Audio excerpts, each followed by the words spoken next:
Hello all, welcome to the series on 16 days of activism to end gender-based violence.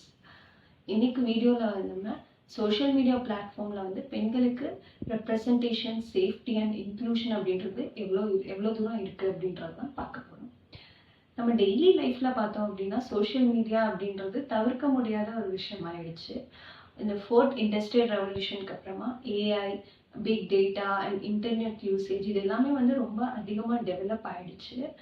And இதில் பெண்களுக்கான representation, அவங்களுக்கு ஒப்பீனியனை share பண்ண முடியறது, அவங்க ரொம்ப பாதுகாப்பாக உணருது அப்படின்றதுமே அதில் இருக்கா அப்படின்றது நம்ம யோசிக்க வேண்டியதாக இருக்குது.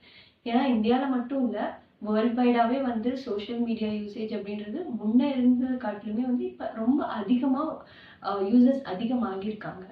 2011 2019 வரைக்கும் எடுத்துக்கிட்டோம் அப்படின்னா கவுண்ட் அப்படின்றது ரொம்ப அதிகமாக இருக்குது. எவ்வளோதான் அந்த கவுண்ட் அதிகமானாலுமே மென்னோட சோஷியல் மீடியா யூசர்ஸ் பர்சன்டேஜோட ரொம்ப கம்மியாக தான் இருக்குது.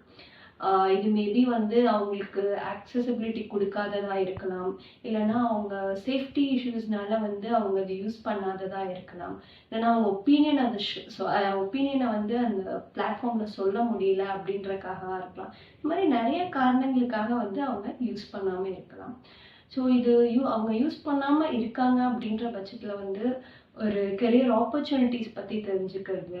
ஃபார் எக்ஸாம்பிள், இப்போது ஒருத்தங்களுக்கு வீட்டில் இருந்தே எனக்கு ஒர்க் பண்ணணும், வீட்டில் இருந்தே நான் படிக்கணும்னு நினைக்கிறேன், என்னால் ஃபிசிக்கலாக இன்னொரு இடத்துக்கு போய் படிக்க முடியாது அப்படின்ற பட்சத்தில் ஒரு சோஷியல் மீடியா பிளாட்ஃபார்ம் யூஸ் பண்ணுறாங்க அப்படின்றப்ப அதில் ஆப்பர்ச்சுனிட்டிஸ் நிறையா வரும், அதில் தெரிஞ்சுக்கலாம். அண்ட் அவங்களுக்கு ஏதாவது பிஸ்னஸ் ஸ்டார்ட் பண்ணணும் அப்படின்னா அதே மாதிரி பிஸ்னஸ் பண்ணுற இன்னொரு விமனை மீட் பண்ணலாம், அதில் இன்னொரு பர்சனை மீட் பண்ணி அவங்க என்ன மாதிரி ஸ்டார்ட் பண்ணாங்க, என்ன மாதிரி சேலஞ்சஸ் ஃபேஸ் பண்ணாங்கன்னு தெரிஞ்சுக்கிறதா இருக்கலாம், ஃபினான்ஸை எப்படி மேனேஜ் பண்ணுறதுன்னு தெரிஞ்சுக்கிறதா இருக்கலாம். அண்ட் ஒரு எலெக்ஷன் டைமில் ஜஸ்ட் அவங்க கூட இருக்க ஒரு மேல் கவுண்டர் பார்ட் என்ன சொல்கிறாங்க, இவங்க இந்த பார்ட்டிக்கு ஓட் பண்ணுங்க அப்படின்னு அவங்களோட இன்ஃப்ளூயன்ஸில் இவங்க ஓட் பண்ணாமல் அந்த சோஷியல் மீடியா பிளாட்ஃபார்மில் ஒவ்வொரு பார்ட்டிலையும் அவங்க என்னென்ன சொல்லியிருக்காங்க, ஸோ எதெல்லாம் அவங்க இம்ப்ளிமெண்ட் பண்ணுவேன்னு சொல்லியிருக்காங்க, முன்னாடி என்ன இம்ப்ளிமெண்ட் பண்ணியிருக்காங்கன்னு தெரிஞ்சுட்டு அவங்க கான்ஃபிடென்ட்டாக எனக்கு இந்த பார்ட்டி வந்தால் தான் எனக்கு பெட்டராக ஃபீல் ஆகும்னு அவங்க பர்சனலாக சூஸ் பண்ணி ஓட் பண்ணுறதா இருக்கலாம்.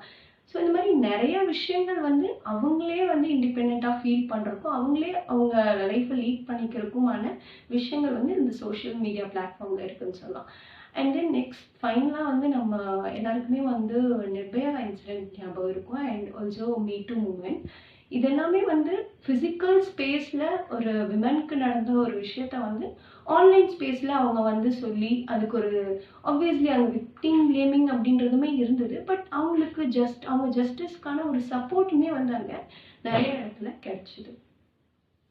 நம்ம என்னதான் பெண்கள் அவங்களுக்கு எஜுகேஷன் கிடைச்சிருச்சு, அவங்க சம்பாதிக்கிறாங்க, படிக்கிறாங்க அப்படின்னு சொன்னாலுமே இன்னுமே பவர்ல இருக்க ஒரு ஃபீமேல் பொலிட்டீஷியனாக இருக்காங்கன்னாலுமே அவங்களுக்குமே ஆன்லைன்ல ஒரு விஷயம் போஸ்ட் பண்றாங்க, ஒரு வீடியோ போஸ்ட் பண்றாங்க அப்படின்னா அவங்களுக்கு வரக்கூடிய கமெண்ட்ஸ் கருத்தியல் ரீதியா முரண்பட்டு சொல்றாங்களா, இல்ல அவங்க ஜெண்டரை டார்கெட் பண்ணி சொல்றாங்களா அப்படின்னா அந்த ஜெண்டர் டார்கெட் பண்ணி சொல்ற விஷயங்களுமே நிறைய இருக்கு.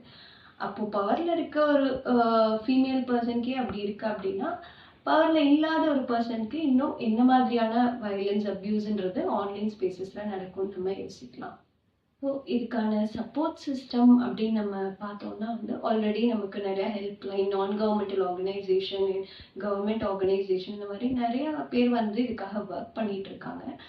பட் அப்யூசர்ஸ் டெக்னாலஜி டெவலப் ஆக ஒவ்வொரு டெக்னாலஜி டெவலப் ஆகிறப்பவுமே அதில் அப்யூஸ் நடந்துகிட்டே இருக்கு. ஃபேஸ்புக் இருந்தப்போ ஃபேஸ்புக்கில் இருக்கிறதா இருக்கலாம், இல்லைனா சோஷியல் மீடியா பிளாட்ஃபார்ம் இல்லாமல் ஒரு ஆர்டிஃபிஷியல் இன்டெலிஜென்ஸ் வந்தப்போ அங்கே ஒரு அப்யூஸ், அதுலேருந்து ஒரு விஷயம் கண்டுபிடிச்சி அப்யூஸ் நடக்கிறதா இருக்கலாம். ஸோ இந்த மாதிரி டெக்னாலஜி டெவலப் ஆக அப்யூஸ் அப்படின்றதுமே மாடர்னைஸ் ஆகிட்டே இருக்குது. ஸோ அதுக்கு தகுந்த மாதிரி சப்போர்ட் சிஸ்டம் அப்படின்றதுமே அவுடேட்டடாக இல்லாமல் கொஞ்சம் மாடர்னைஸ் ஆகிட்டே இருக்கணும். அப்போ தான் இந்த மாடர்ன் ப்ராப்ளம்ஸை ஃபேஸ் பண்ணுற அளவுக்கு சப்போர்ட் சிஸ்டமே ஸ்ட்ராங்காக இருக்கும். ஸோ பெண்களுக்கு நம்ம ஒரு பாதுகாப்பான என்விரான்மெண்ட் க்ரியேட் பண்ணணும், சேஃபான ஸ்பேஸ் ஆன்லைனில் க்ரியேட் பண்ணணும் அப்படின்றக்காக வில் ஒர்க் டுகெதர். தேங்க்யூ.